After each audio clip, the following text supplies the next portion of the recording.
যে ও বিএনপির হয়ে কথা বলতো, যে তুমি খেলোয়াড় কেন বিএনপির হয়ে কথা বলবা, সে এখন আওয়ামী লীগ। কাজেই মৌলিক রাজনীতি তো নষ্ট হয়ে গেছে। আমার তো অন্য কোনো দুঃখ না, প্রেসিডেন্ট খেলাপি হবে না, কিন্তু কি ধরনের বেশি গ্রাহক হলে বেশি পাশে হবে না। তখন বাজেট ছিল 60 লাখ কোটি টাকা, আপনি জোর করে চোর দিতে বাজেট 60,000 কোটি টাকা, এখন বাজেট হচ্ছে আমি তো 7,60,000 কোটি টাকা। আমি তো উদ্বিগ্ন, আরে আমি তো উদ্বিগ্ন আপনি কোন কোম্পানি চার্টার অ্যাকাউন্টেন্ট করেন, জানার চেষ্টা বৃথা। তাই আওয়ামী লীগের ফ্যাসিবাদের মূল মন্ত্র শেখ হাসিনাই সব জানে।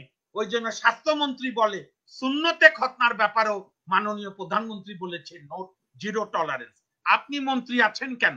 সারোয়ার ভাই যথার্থ বলেছে, পৃথিবীর সব দেশে, ইভেন সবচেয়ে উন্নত দেশও, প্রত্যেক এই ধরনের রাষ্ট্র সাংবিধানিক প্রতিষ্ঠানের মুখপত্ররা থাকে।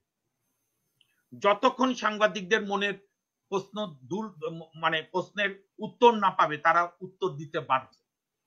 এটা দয়ার বিষয় না, এটা সাংবাদিকদেরও মানে ফ্যাশনের ব্যাপার না। সারোয়ার ভাই তো শান্ত মানুষ, ভদ্রভাবে কথা বলে। আমি এত ভদ্রলোক না, আমি গ্রামের লোক। সাংবাদিকতা কোথায়?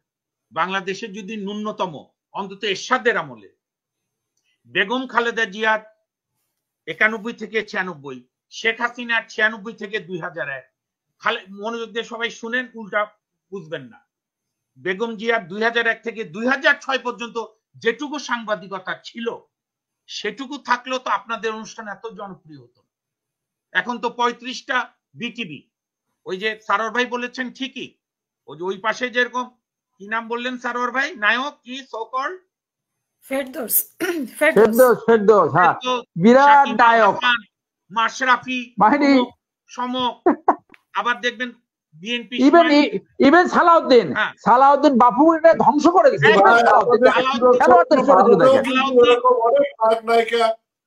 এবং আমি বলছি, আনোয়ার ভাই ভালো লাগবে শুনলে, বিএনপিরও যারা নায়ক নায়িকারা এখন নীরব হয়ে আছে, ওই যে গায়িকা কনক চাপা, গায়িকা বেবি নাজনীন চুপ করে আছে।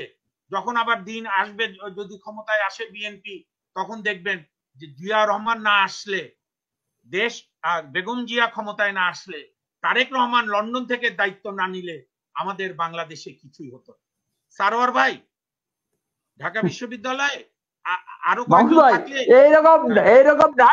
এইরকম নায়ক মানে কত নিম্নমানের, দেখেন আমাকে আপনার দেখেন মানে কি নায়ক, পর্দায় হিরো। আরে বেটা, একটা হিরো বাস্তব জীবনে একটা ভিক্ষুক মার্কা এমপি হওয়ার দরকারটা কি? একটা খয়রাতি মার্কার এমপি হওয়ার দরকার কি? এইরকম দালাল, এইরকম দাসর, মানে ওর তো অ্যাক্টিং এখনই ছেড়ে দেওয়া উচিত। He should leave the acting. তার বলা উচিত যে আমার এই মর্মসিতে আমি একটা দালাল মার্কা এমপি হইতে চাই। একদম সারোয়ার ভাই, ভারতের প্রখ্যাত দুই ক্রিকেটার, অনেক ক্রিকেটার, গাভাস্কার, কপিল দেব, এই যে আমাদের বাড়ির পাশে বাঙালি মহারাজ খ্যাত সৌরভ গাঙ্গুলি, বীরেন্দ্র সেহবাগ, রাহুল দ্রাবিড়, কংগ্রেস, বিজেপি, সিপিএম, তৃণমূল কংগ্রেস, মমতা তো কত চেষ্টা করেছে। এই যে ওই বাড়ি দখল করা খেলোয়াড়টার নাম হচ্ছে সালাম মুর্শিদ। দেখেন লজ্জা আছে দেখেন একটা কথা বলি সারোয়ার ভাই, আমি একটা কথা বলি, আনোয়ার ভাই মনোযোগ দিয়ে কষ্ট করে শুনবেন। সালামকে আমি ডিসলাইকই করতাম একটা সময়, যে ও বিএনপির হয়ে কথা বলতো, যে তুমি খেলোয়াড় কেন বিএনপির হয়ে কথা বলবা, সে এখন আওয়ামী লীগ। কাজেই মৌলিক রাজনীতি তো নষ্ট হয়ে গেছে। আমার তো অন্য কোনো দুঃখ না, আমার দুঃখ যে আজকে বঙ্গবন্ধু কন্যার হাত দিয়েই আজকে ভোটের অধিকার জাদুঘরে গেছে। আওয়ামী লীগের নেতৃত্বে বাংলাদেশ আজকে ফ্যাসিবাদের দিকে ধাবিত। সেইখানে আপনার যদি মনে হয়, আমি তো আব্দুর রাজ্জাকের হয়ে বলবো, শেখ হাসিনা ছাড়াও তো আওয়ামী লীগ 1979 সালে নির্বাচন করে আসন কম পেতে পারে, ভোট তো মাত্র বিএনপি চেয়ে 2% কম পেয়েছিল।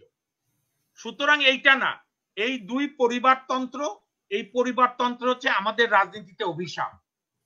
এই অভিশাপ থেকে মুক্ত না হলে এইখানে আমরা চেঁচামেচি করতে পারি, এইখানে আমরা অন্ধের মতো কথা বলতে পারি, কিন্তু আমার কথা তারপরও জনগণ যদি এই দুই পরিবারকে চাইবে, আমি তার গায়ের জোরে ঠেকাতে পারবো না, কিন্তু জনগণকে তো সেই সুযোগটা দিতে হবে। এর আগে তো আমি বলি, এর আগে তো প্রতি 5 বছর পর পর অন্তত একটা চেঞ্জ হতো। চেঞ্জ হলে ওই যে 96 বৈধ ইলেকশনে আব্দুল সালাম তালুকদার হেরে যেত, নাজমুল হুদারা হেরে যেত, জেলে যেত, 2001-এ আওয়ামী লীগের দুর্নীতিবাজরা হেরে যেত। ঋণ সূত্র বাংলাদেশ ব্যাংক সারণী 1 2005-এ বেগম জিয়ার সময় খেলাফি ঋণ ছিল 17,511 কোটি টাকা। আপনি আইনমন্ত্রীকে SMS করে দেন না, আপনার তো সুবিধা আছে, লন্ডনে আছে, প্যাক করে আপনাকে। তখন কয়টা ব্যাংক ছিল, কতজন গ্রাহক বলতে দেন, আনোয়ার ভাই বলতে দেন। না একটু খালি ওই সাথে যোগ করছি, কয়টা ব্যাংক ছিল, কতজন গ্রাহক ছিল। আরে কি মুশকিল, বেশি ব্যাংক হলে কি বেশি ঋণ খেলাপি হবে না? কি ধরনের বেশি গ্রাহক হলে বেশি পাশে হবে না? তখন বাজেট ছিল 60 লাখ কোটি টাকা। আপনি জোর করে চোর দিতে বাজেট 60,000 কোটি টাকা, এখন বাজেট হচ্ছে আমি তো 7,60,000 কোটি টাকা। আমি তো উদ্বিগ্ন। আরে আমি তো উদ্বিগ্ন, আপনি কোন কোম্পানি চার্টার অ্যাকাউন্টেন্ট করেন? ওই কোম্পানিকে তো হাতে হারিকেন ধরে দেন।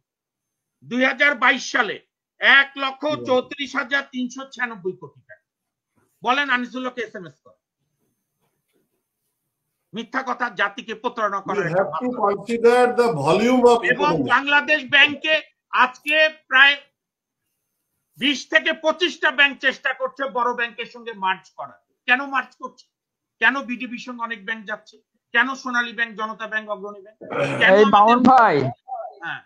মামুন ভাই আসলে ওনার তো স্ত্রী নাই, তো ওনার একজন ভালো আছে, অ্যাসোসিয়েটস আছে, স্ত্রী নাই, তো ওনার এই জন্য মাথায় ঠিক মতো কাজ করে না। তো আপনাদের লয়ার, আপনারা ওনারা এখানে বিয়ে দিতে পারে নাই, এখন কখন কি বইলে বসে ঠিক নাই। মনে করেন এই যে একটা ডিফেন্স লয়ার ছিল একটা কেসে, এই জন্য বনানীর একটা রাস্তা উনি আটকাই রাখতে পারেন, তো ওনারা বাবার তাল্লুক বানাই ফেলাইছে, বনানীর এই যে এখানে 23 নম্বর রোড আটকাই ফেলাইছে, মনে করেন তাল্লুক। তবে আমি বলি আওয়ামী লীগের এখানে আনোয়ার ভাই আসতো, এইরকম 1-2 মন্ত্রী হইলে একটা দলের 12টা বাজাই দিতে, এর বেশি আর দরকার নাই। ওনার এখন ব্যাংক লাগবে, ওনার এখন লাগবে, ওই লাগবে, আর ওনার চেম্বারে যে সমস্ত লয়াররা কাজ করে তারাই শুধু আইন জানে, আর আমরা কেউ আইন জানে না, আর কেউ আইন জানে না। ওনার মানে আনিসুল্লাহ চেম্বারে যে সমগ্র বাংলাদেশ 5 টন ট্রাকের মতো যেখানে যায় সেইখানে রিলিফ পায়, ভালো রিলিফ পায়। বুঝছেন কিভাবে আইনের শাসনের কথা বলে, কোথায় আইনেরা নিয়ে গেছে। তো ওনারে আপনি যদি ভালো জান একটা বিয়ে দিয়ে দেন, এটা তো আপনিও দোতলায় থাকেন আর ওনার অফিসে দোতলায়, শুধু এরিক্স ভবন আর মেইন ভবন। হ্যাঁ, আপনি একটা বিয়ে দেওয়ার ব্যবস্থা করেন, তাহলে সঠিক কথা বলবে। বলেন সরি আপনাকে ইন্টারভেন করলাম। না আই এম এনরিচ সারোয়ার ভাই, আপনি বললে, আনোয়ার ভাই বললেও ভালো লাগে, কোনো প্রবলেম নেই। আমি বলছি হাসিনা আপা প্রখ্যাত মুক্তিযোদ্ধা মারা গেছেন, আজকে বোধহয় 1 বছর হলো, মুক্তিযোদ্ধা জাফরুল্লাহ চৌধুরী। আপনি জানেন জাফরুল্লাহ লন্ডন থেকে ইন্ডিয়ায় নামার পর তাজউদ্দিন, আমাদের প্রথম প্রধানমন্ত্রী, প্রয়াত সফল প্রধানমন্ত্রী তাজউদ্দিন আহমেদ ডাক্তার জাফরুল্লাহ চৌধুরীকে মুজিবনগর সরকারের স্বাস্থ্য অধিদপ্তরের মহাপরিচালকের পদ বলেছিল। উনি বলেছিলেন, তাজউদ্দিন ভাই আমি লন্ডন থেকে আরামের জীবন ত্যাগ করে এখানে এসেছি, আমি ওই থিয়েটার রোডে বসে থাকবো না, দয়া করে আপনি আমাকে মুক্তিযোদ্ধাদের ক্যাম্পে ক্যাম্পে ঘুরতে দেন, যুদ্ধক্ষেত্রে আমি যাব। সেই জাফরুল্লাহ চৌধুরী সাহস করে বলেছিল যে আপনার বাবা অত্যন্ত ভালো লয়ার আনিসুল্লাহ সিরাজুল হক সাহেব, আসলে খুব শ্রেষ্ঠ, one of the best lawyers, আপনি কেন চেম্বার চালান? আজকে আইন অঙ্গনে ওপেন সিক্রেট আনিসুল্লাহকে চেম্বার থেকে কি করে। কাজেই এখানে বেশি ব্যাংক হলে বেশি ঋণ খেলাপি হবে, অদ্ভুত শেষ করবেন মামুন। এটা হচ্ছে হীরক রাজার দেশের সেই বাণীগুলো দিয়ে শেষ করি। হীরক রাজা বলেছে না, এরা যত পড়ে তত জানে তত কম মানে, কাজী বিদ্যালয় পুড়িয়ে দাও, পণ্ডিতকে হত্যা করো, বই পুস্তক জ্বালিয়ে দাও। তারপরে বলেছে জানার কোনো শেষ নাই, জানার চেষ্টা বৃথা তাই আওয়ামী লীগের ফ্যাসিবাদের মূল মন্ত্র শেখ হাসিনাই সব জানে, ওই জন্য স্বাস্থ্যমন্ত্রী বলে সুন্নতে খতনার ব্যাপারেও মাননীয় প্রধানমন্ত্রী বলেছে জিরো টলারেন্স। আপনি মন্ত্রী আছেন কেন? আপনি মন্ত্রিত্ব করেন কেন? জনগণের ট্যাক্সের টাকায় বেতন নেন কেন? কাজী এটা একটা হীরক রাজার দেশ, আমরা চলতে দেব না। সবকিছুকে প্রশ্ন করব। বাংলাদেশ ব্যাংক কেন? সবকিছু কার্যক্রমের প্রশ্নের উত্তর দিতে হবে। এই দেশের মালিক সমগ্র বাংলাদেশ, বাংলাদেশের জনগণ। একা বেগম জিয়া মালিক না, একা শেখ হাসিনা মালিক না, একা বঙ্গবন্ধু মালিক ছিলেন না, একা জিয়াউর রহমান মালিক ছিলেন না, একা এরশাদ মালিক ছিলেন না। এরশাদকে এত অপছন্দ, এরশাদকে নিয়ে 17 বছর ঘর করা কেন? হ্যাঁ, ভণ্ডামি, নীতিহীনতার একটা মাত্রা। শেষ করবেন। এত কিছুর পরও মাথায় ঘোমটা দিয়ে হাতে তসবি ধরো আওয়ামী লীগ একমাত্র একবারই বৈধ নির্বাচনে সর্বোচ্চ সিট পেয়েছিল 96-তে, তবু সরকার গঠন করতে পারেনি 147। 4 আসনের জন্য এরশাদ রব সাহেব এদের কাছে ভিক্ষা করতে হয়েছে, বা তাদের জোট সঙ্গী হাসানুল হক ইনুর ভাষায় ফ্যাঁ ফ্যাঁ করে রাস্তায় ঘুরে বেরিয়েছে। আপনি ভোট দেন, ভোট দিলে রেজাল্ট দেখবেন, তখন বুঝবেন কত ধানে কত চাল। অসংখ্য ধন্যবাদ।